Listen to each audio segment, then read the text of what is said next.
So we are back with another episode. I have moved away from Cannes into the central of Italy.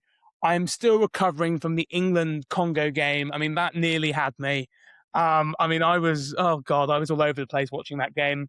If we had gone out that early, I mean, the US would have been, the US would have done better than England in the World Cup of football. I think I would have never heard the end of it from Carson. But Carson, how are you doing? What's going on? Tell the people. I'm doing all right, man. We've got some shorter. We probably got a shorter episode this week, but we've got some cool stuff to share. I feel like post cans, like advertising industry is just in like a little bit of a limbo. Yeah. Yeah, I know. I feel that. I feel like everyone has come from back from Cannes and everyone's just emotionally drained because it's just been Yeah, it's nonstop. I mean, how much work is done? I'm going to question. But like yeah, I feel like it's like everyone has that blowout and then they have a couple of days to recover. So there's not too much news, but there's some interesting like things going on in Meta and then building a predictions app similar to Kelshi and all these yeah. things are going on. So Who knows what the fuck's gonna happen with that? I I know. mean, that it's just getting ridiculous at this point. But one other thing too that I think is happens in the advertising industry this time of year, right? Like right about the time of cans in like the middle of summer, people are taking vacations and it starts to become like the last 2 weeks of the year. Cause think about it for advertising, like the busiest times of year for us are Q4 is the worst. I would say Q2 is when things really pick up again. And then summer is just so hit or miss because there's a lot to do, but then there's like these 2 weeks, and then you have like the last 2 weeks of August or something where people aren't doing stuff. And then you get it like Q3 is just kind of Q3 and four are kind of like a sprint, even though September's a little bit slower. Yeah. But it's You an know, interesting time of the season for the industry. well, I think the thing is I always say to brands, it's like so for some brands, like the summer is everything for them, right? Like Yeah. it's the whole. I mean, like look at Aperol, right? I mean, look at Yeah. their campaigns. Like they basically their revenue peak is the summer periods, right? Like not many people are drinking Aperol in the winter. I Yeah. mean, if you are, I'm going to have a chat with you one on one because who's drinking Aperol in the summer? Sorry, in the winter months. But yeah, so like I think a lot of the news at the moment is coming kind of like those summer campaigns. I mean, the World Cup's everywhere right now. Yeah, You know, that's another big thing. So it's like vacations, World Cup. And like if you have something to do with anything around the World Cup or even like now we have a lot of July 4th sales going on. Like those are like the two biggest things kind of right now, but everything else is I feel like taking a back burner. Like people aren't on their phones as much in the summertime. They're out going and doing stuff. They're on vacation. It's a weird time of year for sure. yeah, well, no, 100%. And I think it's like, and I think also as well, a lot of the news coming out of Cannes last week has been how what the average cost of a creator being flown out was. I think it was around like €9,000 per creator. So I thought Jesus. that was quite interesting. I know I didn't get my check, don't worry. Um, but I thought that was quite interesting. So yeah, I mean, again, I know we talked about that last week, but I think a lot of people are getting in rooms from using content where actually are they an expert? Potentially not.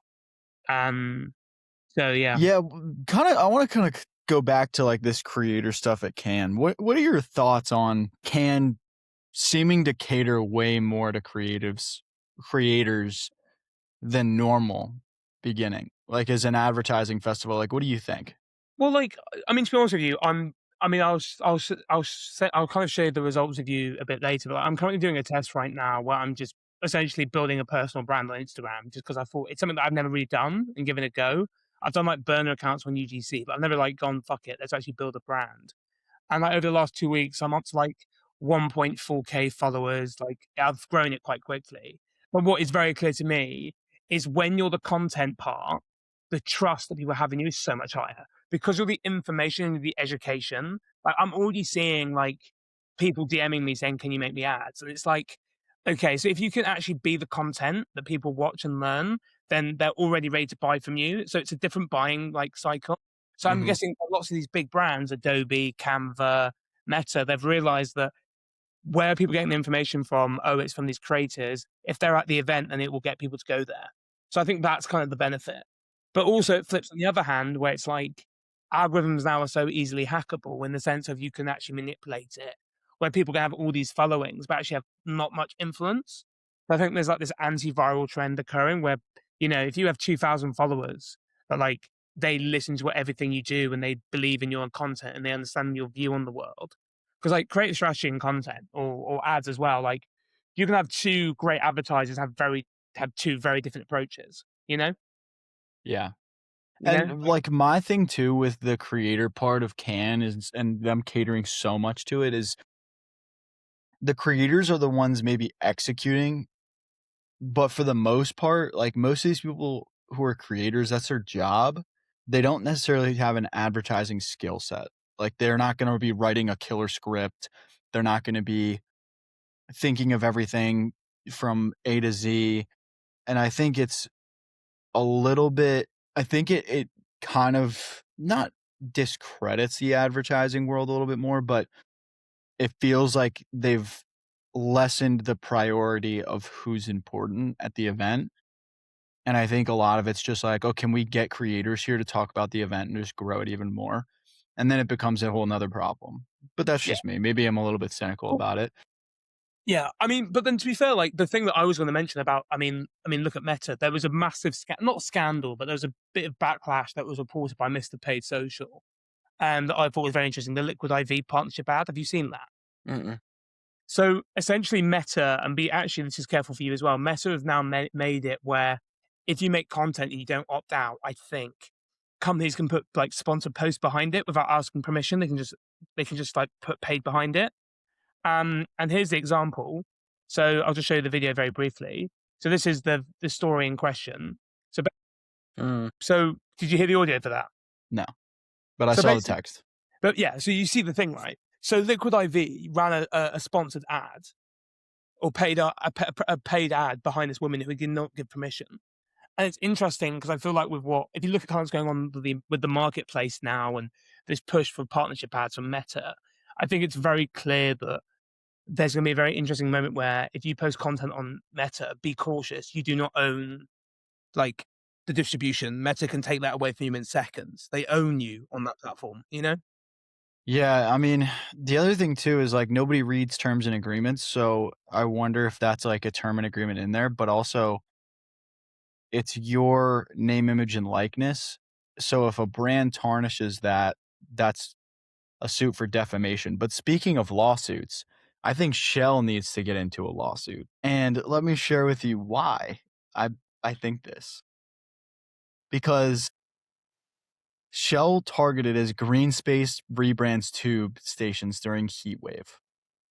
Look at this. Look at this ad that Greenpeace did. Oh, oh no. Oh, See, now here's the issue. You're claiming that Shell is the reason for the heat wave. That is false advertising, one. yeah. Two, that has to be scientifically proven, which it is not.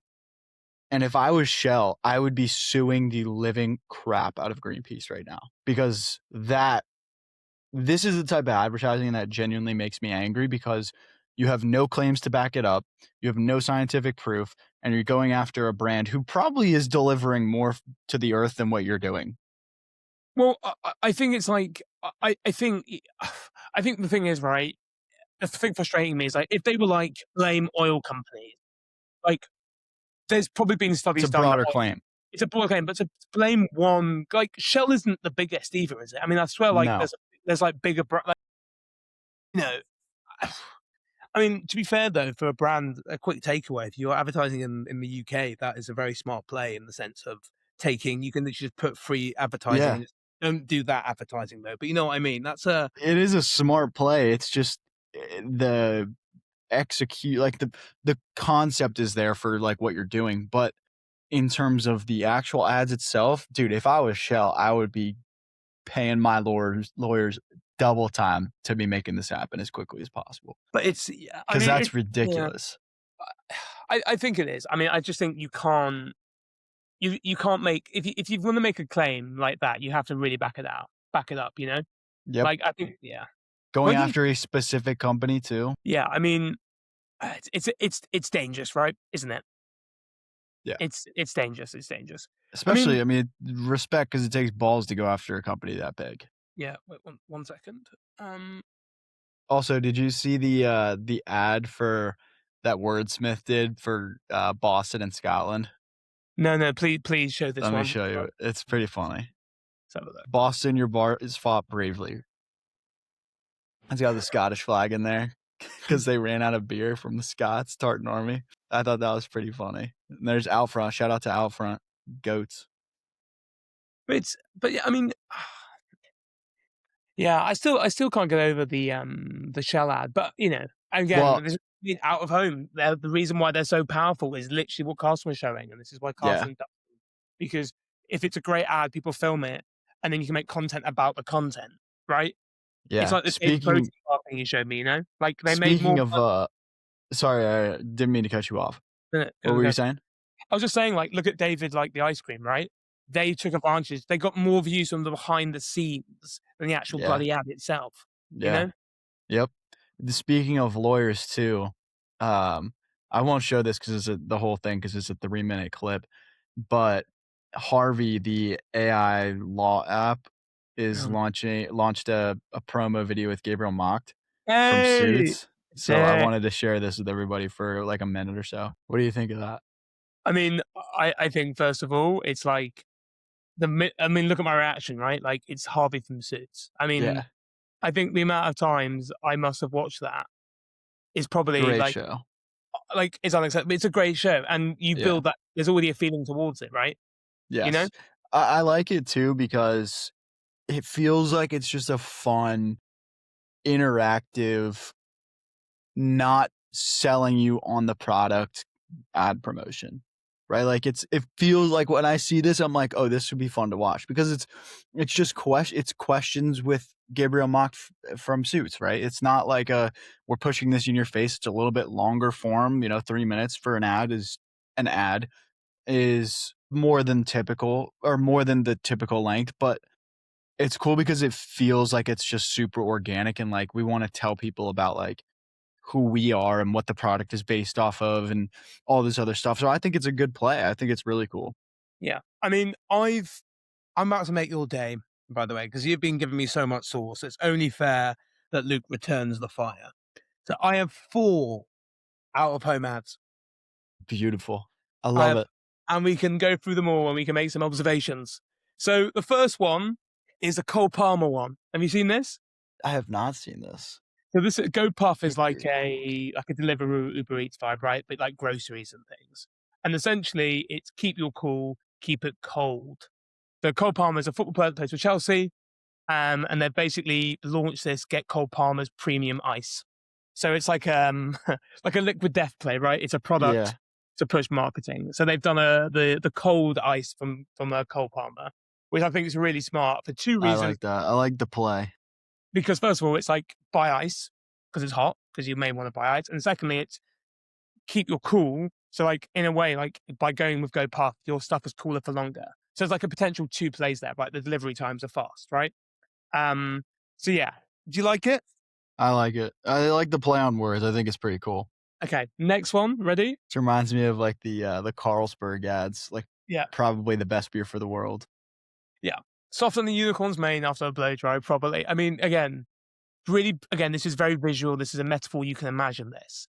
And the really beautiful thing as well is the probably, right? It's actually admitting that you don't know what a unicorn, well, no one knows what a unicorn, what the unicorns don't exist, but so it's a really smart way of like building that. I just love it as an ad. I think it's I just do good. too. I like that. That's good. Okay, next one. Well done. They do a good job too. Now, this I love for so many different reasons. So, Argos is a big UK company. One of their biggest problems from a strategy perspective is that everyone thinks they just do toys.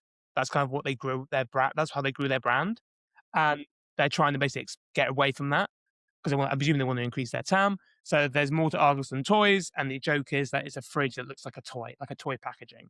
Uh, Um, so, I thought that was a really smart way to show it, right? See, I don't know Argos, but if I knowing this now, like this is very good.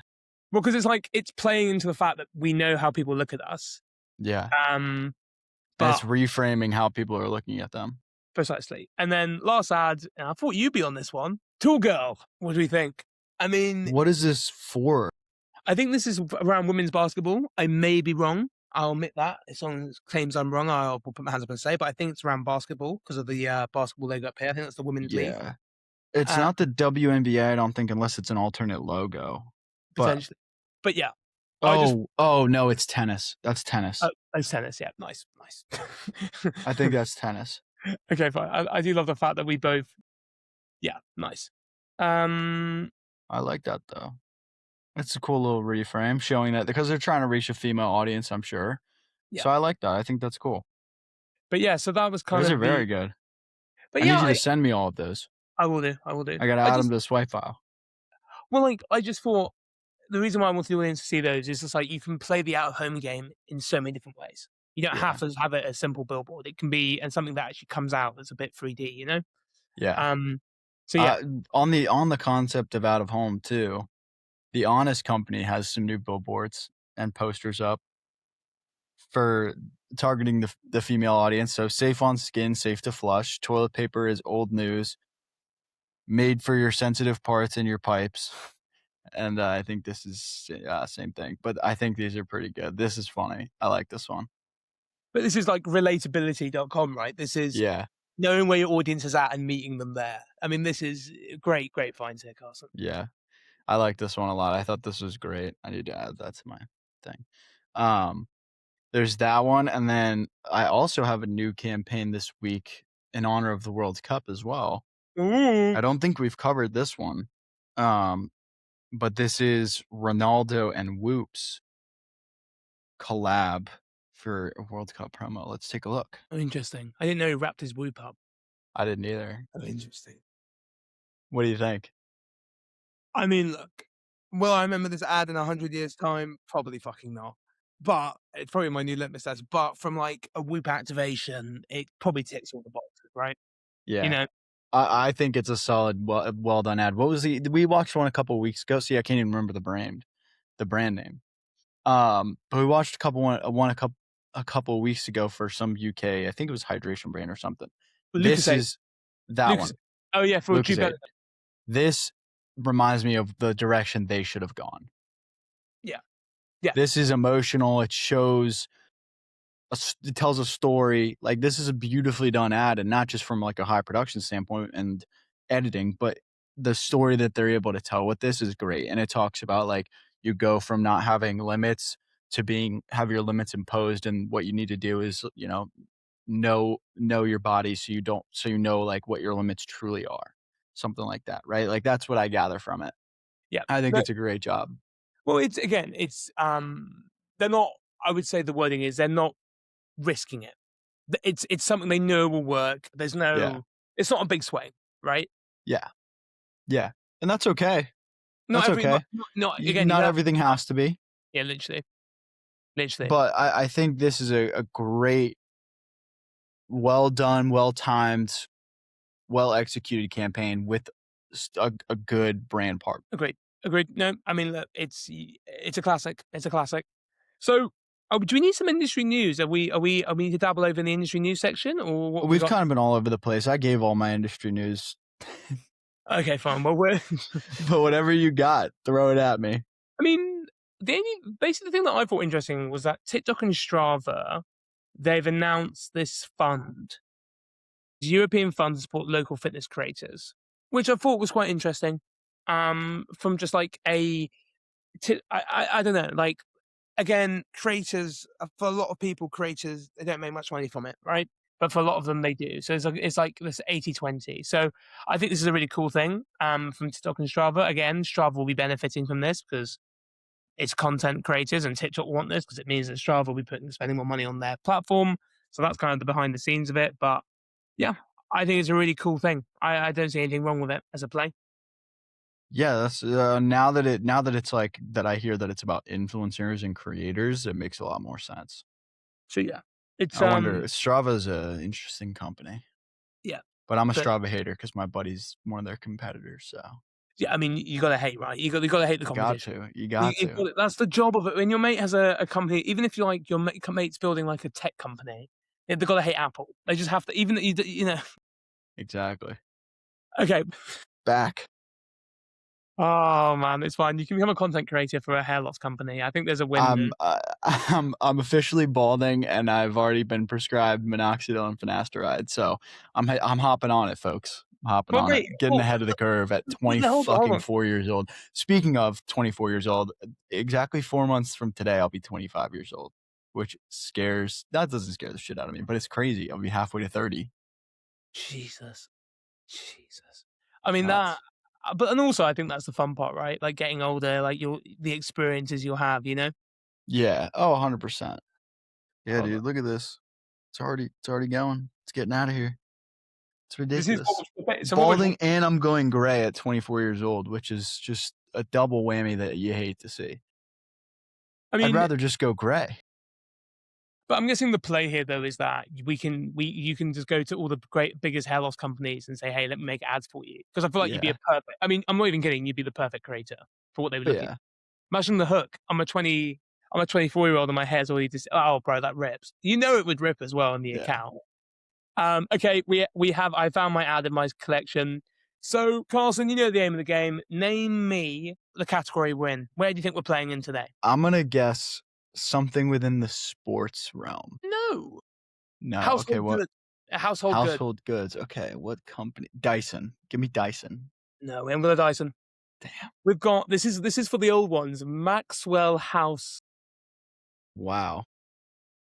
We've gone old. This to me is a very smart unaware ad. Amazing coffee discovery. Not a powder, not a grind, but millions of tiny flavor buds of real coffee, ready to burst into that famous Maxwell House flavor. Now, the reason why this is such a smart ad, first of all, amazing coffee discovery. That is a very good unaware hook, right? Yeah. Because everyone knows coffee, but the discovery, I mean, they'll be like, oh, what's new in coffee? So that's a great unaware ad. Secondly, it's if you look about, but millions of tiny flavor buds Flavor buds. That's a beautiful line. because they're trying to make you visualize that this is like something that you've never seen before, but it's millions because I think about it, millions is a huge number of Yeah. flavor buds. They're basically trying to make you see it in abstract terms. I mean, Yeah. we know one marketer that would love this, right? Mr. Dry, Mr. Harry Dry would love that. Yeah. It's concrete. They're the only ones that can say it as well. I mean, it's a good ad. Um, you know, so yeah. Yeah, this is dude, this is what I miss about, like, old print ads. The copy is so good, I mean, but it also was so much more well thought out, right? Like, you had months to build out a beautiful campaign instead of social where it's just how much can you spin super quickly and just get it out there, right? It's why the game of social media is just a never-ending hamster wheel. well, I agree. I think the problem is like when you look at where advertising was. I mean, if you talk to, I bet if you went to the old advertising gods, the Ogilvies, the Eugene Schwartz types of people, I bet they'd be rolling in their graves, seeing Yeah. where the industry's gone. Yeah. Oh, yeah. Well, and it sucks too because it's like the fact that paid social is this never-ending hamster wheel, it makes you realize, like, advertising in general is, but it used to have so much more of, like, a purpose and, I would say, profound impact on people's lives than it does now. Like, the product can have an impact on somebody's life for sure, but it's very rare you see ads that will make that impact, right? A Well, lot because of less memorable stuff, a lot more slop from humans and now AI. Like, it just gets worse and worse because it's just a bunch of shit in the same cycle. people just aren't having the same experience. Yeah. Oh, yeah, yeah, 100%. So I agree. I agree. Yeah, no, that's it for me. I mean, look, thank you so much for listening, guys. We'll be back next week. We're not going anywhere. I mean, I don't even want to know how many episodes we're on. I think we're coming up to a year Well, we anniversary. we might have to take, a week or 2 off since I'm gonna be in Europe and not available, I mean, unless we to wanna be film fair, early. to be fair, that may make sense. It may be a little like 2 weeks off, but we'll be back. And maybe it's our little summer break, and then we'll be back hitting August even stronger, right? Yeah, I like that. I like that move. That might be the play. So, but look, absolute pleasure, guys. Thank you so much for listening, and we'll be back in 2 weeks' time. Is that the plan? No, next week we'll be back. The weeks after we won't be. So we'll take the last 2 weeks of July off. Amazing. Well, look, it's been a pleasure as always, guys, and we'll see you next week, and then the 2 weeks will be off. Yeah, Appreciate you guys. and we'll like and subscribe and do all those good things, and we'll chat All next those week. good things. Peace. Peace.